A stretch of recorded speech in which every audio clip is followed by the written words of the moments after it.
আসসালামু আলাইকুম। অন্যমঞ্চ চ্যানেলে আপনাদের স্বাগত জানাচ্ছি। আমি আপনাদেরকে প্রথমেই একটা নিউজের শিরোনাম শোনাচ্ছি। শিরোনামটা শুনুন। সবার অন্তত 7 দিন জেলে থাকা উচিত। কথাটা কে বলেছেন? কথাটা বলেছেন হাসিনা সরকারের একজন প্রতিমন্ত্রী। উনি আইসিটি বিষয়ক প্রতিমন্ত্রী জুনায়েদ আহমেদ পলক। তিনি এই কথাটা বলেছেন যে সবাইকে নাকি অন্তত 7 দিন জেলে থাকা উচিত। আচ্ছা, এই কথাটা নিয়ে আমি পরে আলোচনা করব শেষ দিকে। তার আগে এই কথাটা উনি কোথায় বলেছেন সেটা বলি। তাকে বুধবার দিন মানে 19শে ফেব্রুয়ারি আজকে ঢাকার চিফ মেট্রোপলিটন ম্যাজিস্ট্রেটের আদালতে হাজির করা হয়েছিল। যখন হাজির করা হয়, যখন তাকে নিয়ে যাওয়া হয় আদালতের দিকে, তখন ওনার এই যে হেলমেট পরা ছিল, হাত করা ছিল, বুলেট প্রুফ জ্যাকেট ছিল। একটা ক্লাউনের মতো করে সাজিয়ে নেয়। এটা কেন নেয় আমি বুঝি না। বুলেট প্রুফ জ্যাকেট কেন? ওকে গিয়ে স্নাইপার দিয়ে গুলি করে মারবে নাকি কেউ? হেলমেট কেন আমি বুঝি না। একসময় একদম জঙ্গিদের নিয়ে যাওয়া হতো, এখন মন্ত্রীদের ওইভাবে নিয়ে যাওয়া হয় কেন আমি জানি না। যাই হোক, এটা নিয়ে হয়তো পরবর্তীতে কোনো আলোচনা হবে। আমরা দেখেছি আদালতে অনেক উদ্ভট ঘটনা ঘটে। যেমন ডক্টর ইউনূস একে বলেছিলেন যে খাঁচার মধ্যে কেন অপরাধীকে আসামিকে দাঁড়াতে হবে, অভিযুক্তকে দাঁড়াতে হবে। তারপরে শুনলাম যে খাঁচা নাকি সরিয়ে ফেলা হয়েছে। যাই হোক, এনিওয়ে, যে কথা বলছিলাম, তো ওনাকে নিয়ে যাওয়া হচ্ছিল আজকে সকালে। এবং ওই যেতে যেতে আশেপাশে যারা সাংবাদিক ছিলেন তাদেরকে উল্লেখ করে, তাদেরকে লক্ষ্য করে উনি এই কথাগুলি বলেন। এবং সেখানে উনি অনেক মন্তব্য করেন। যেমন একটা মন্তব্য করেন, উনি জানান যে ওখানে উনি খুবই কষ্টে আছেন, অর্থ কষ্টে আছেন, এবং উনি নাকি মানে ভালো কিছু খাওয়া পান না। এবং ওই যে ব্যারিস্টার সুমন ছিলেন, যে উনিও তো জেলে আছেন, তার সঙ্গে নাকি রুটি কলা ভাগ করে খান উনি। মানে এত অর্থনৈতিক কষ্টে আছেন। এই বিষয়টা আমার কাছে না খুব অদ্ভুত লাগছে যে উনি একজন প্রতিমন্ত্রী ছিলেন, একদম দুর্নীতি করেননি একটা প্রতিমন্ত্রী বাংলাদেশে। এটা কি সম্ভব? তো একবার না, একাধিকবার উনি প্রতিমন্ত্রী ছিলেন এবং এমপিও ছিলেন। এলাকায় কিছুই করেননি তাও বলা যাবে না, কিছু কিছু তো খবর পাই। তো এখন ওনাকে রুটি কলা ভাগ করে আরেকজনের সঙ্গে খেতে হয় জেলখানায়, এত অর্থ কষ্টে থাকেন। এটা বিশ্বাস করাটা আসলে একটু কঠিন। জানি না, হতেও পারে, হয়তো কিন্তু খুব সৎ ছিলেন, হতেও পারে, আমি বলতে পারবো না। কিন্তু আমার কাছে ঠিক মানে গ্রহণযোগ্য মনে হয় না। হয়তো কারো কাছ থেকে এক ধরনের সমবেদনা পাওয়ার জন্য উনি বলে থাকবেন, ওটাও হতে পারে। কিন্তু ওনার এই বক্তব্যে মানুষ ওনার প্রতি বেশি সমব্যথী হয়েছে, নাকি মানুষ ওনাকে মানে একটা মিথ্যাবাদী হিসেবে ভেবেছে, এটা নিয়ে আপনারা একটু চিন্তা করতে পারেন। আরেকটা কথা উনি বলেছেন, এই জিনিসটা আমার কাছে খুব গুরুত্বপূর্ণ মনে হয়েছে এবং খুবই সিগনিফিকেন্ট মনে হয়েছে। উনি কথা যখন বলছিলেন তখন তাকে পুলিশ কথা বলতে নিষেধ করছে, যে এটা কথা বলেন না, এত কথা বলেন না, চুপ থাকেন। তখন উনি আগ বাড়িয়ে একটা কথা বলছে যে আদালতে যদি কেউ উনি কথা বলেন তাহলে নাকি ওনাদের রিমান্ড বেড়ে যায়। এবং উনি বলেছেন যে কথা বললেই রিমান্ড বাড়িয়ে দেয়, আইনজীবীরা কথা বললে রিমান্ড বেড়ে যায়।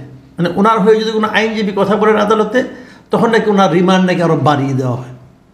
এই অভিযোগটা যদি কোনো আসামি করে তাহলে বুঝতে হবে ওই আদালতের উপর তার কোনো আস্থা নাই।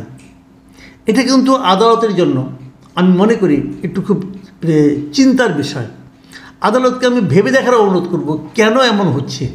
আমরা আগের আদালতে শুনেছিলাম হাসিনার আমলে যে আদালত থেকে কোনো সিদ্ধান্ত নেয় না, সিদ্ধান্ত নাকি উপর থেকে নেওয়া হয়। এখনও কি নিম্ন আদালতে সেগুলো হচ্ছে? এখনও কি নিম্ন আদালত কাউকে খুশি করার জন্য সিদ্ধান্ত দেয়? আমি জানি না।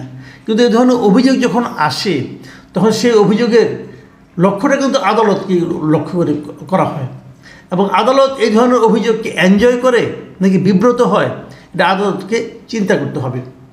এখন আসেন আরেকটা কথা বলে মূল আলোচনা যায়। আরেকটা কথা হলো, উনি সাংবাদিকদের আরেকবার কথা বলেন যে আমাদের নিয়ে লেখার সময় আপনারা একটু সদয় হবেন। এই জায়গাটাতে আমার খুব মানে মজা লেগেছে। সদয় হওয়ার কী আছে ভাইয়া? আপনাকে নিয়ে লিখবে, আর আপনি আমাদেরকে বলছিলেন, মানে আপনার সঙ্গে আরও যারা আছেন সবাইকে নিয়ে। তার মানে আওয়ামী লীগের যত মন্ত্রী আছেন তাদেরকে নিয়ে লেখার সময় আপনি সাংবাদিকদেরকে সদয় হতে বলেছেন। কেন সদয় হবে সাংবাদিকরা আপনাদের প্রতি? আপনারা কি 15 বছরের সাংবাদিকদের প্রতি সদয় ছিলেন? কেউ কি ছিলেন আপনারা? যে কাজ আপনারা করতে পারেন নাই, এই কাজ সাংবাদিকরা করবে কেন? আর সাংবাদিকদের তো সদয় হওয়ার কোনো সুযোগ নাই। সাংবাদিকরা যা দেখবে, যা উপলব্ধি করবে তাই তো লিখবে। আপনি বরং বলতে পারেন যে বানিয়ে কিছু লিখেন না, আপনি বরং বলতে পারেন বাড়িয়ে কিছু লিখেন না, কিন্তু আপনি সদয় হতে পারেন কেন?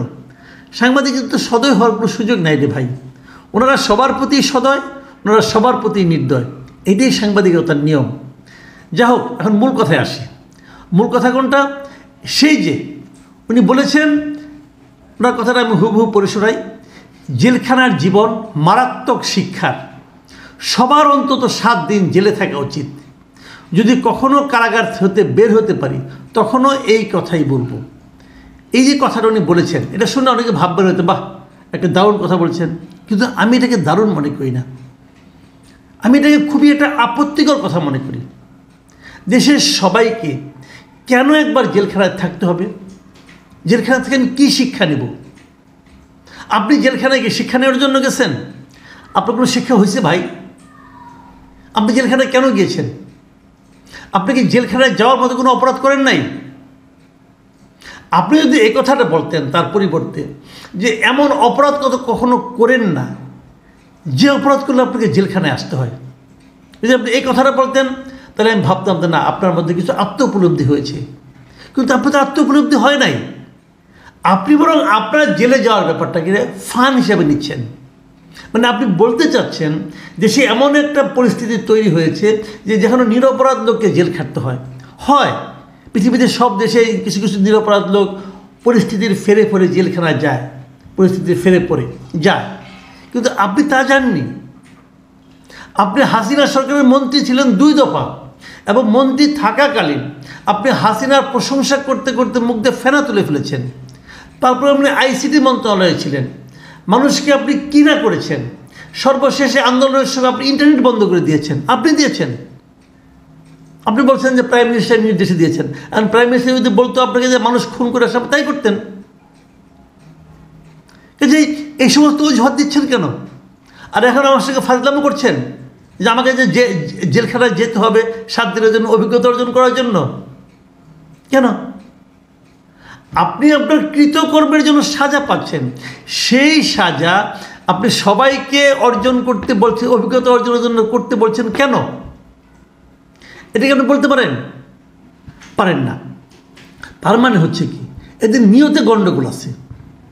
এটা হলো এই কারণে গণ্ডগোল যে তারা এমন একটা ভাব নিচ্ছে যে তারা অন্যায় করেছে, তার জন্য তাদের কোনো অনুশোচনা নাই, বরঞ্চ তাদের অন্যায়টাকে তারা স্বাভাবিক ঘটনা হিসাবে দেখানোর চেষ্টা করছে। তারা দেখানোর চেষ্টা করছে যে তাদের আসলে জেলখানায় যাওয়া উচিত ছিল না, এটা তাদের প্রাপ্য ছিল না, তাদেরকে জোর করে নেওয়া হয়েছে। কিন্তু এটা কি বাস্তবতা? এটা বাস্তবতা না। লুটপাট, আপনি হয়তো বলবেন আমি তো কোনো লুটপাট করিনি, আমি কোনো দুর্নীতি করিনি। আপনি করেছেন কি করেন নাই সে আলোচনায় আমি যাচ্ছি না, কারণ আমার কাছে কোনো তথ্য প্রমাণ নাই। কিন্তু এটুকু তো বুঝি, যারা করেছে তাদের আপনি সহযোগিতা করেছেন। দায়িত্বে থাকার পরও সে সমস্ত অন্যায়ের প্রতিবাদ করেন নাই, করেছেন তো ভাই। তো এই সমস্ত ফাজলামো করার কোনো মানে হয় না। আপনি ভাবলেন আপনাকে রসিকতা করলেন, না, রসিকতা না, আপনি অপরাধকে স্বাভাবিক ঘটনা হিসেবে অ্যাস্টাবলিশ করার চেষ্টা করেছেন। জনাব জুনায়েদ আহমদ পলকের প্রতি আমার কোনো সমবেদনা নাই, থাকা সম্ভব না। আমার মনে হয় বাংলাদেশের কোনো সচেতন মানুষই আপনার এই কথা শুনে হাসবে না, বরং আপনার প্রতি তাদের ক্রোধ বাড়বে আরও। প্রিয় দর্শক, এখন এই পর্যন্তই। আমাদের এই নতুন চ্যানেল অন্য মঞ্চকে আপনারা সাবস্ক্রাইব করবেন, যাতে নাকি এর অনুষ্ঠানগুলো আপনারা নিয়মিত দেখতে পান। ভালো থাকবেন আপনারা। আল্লাহ হাফেজ।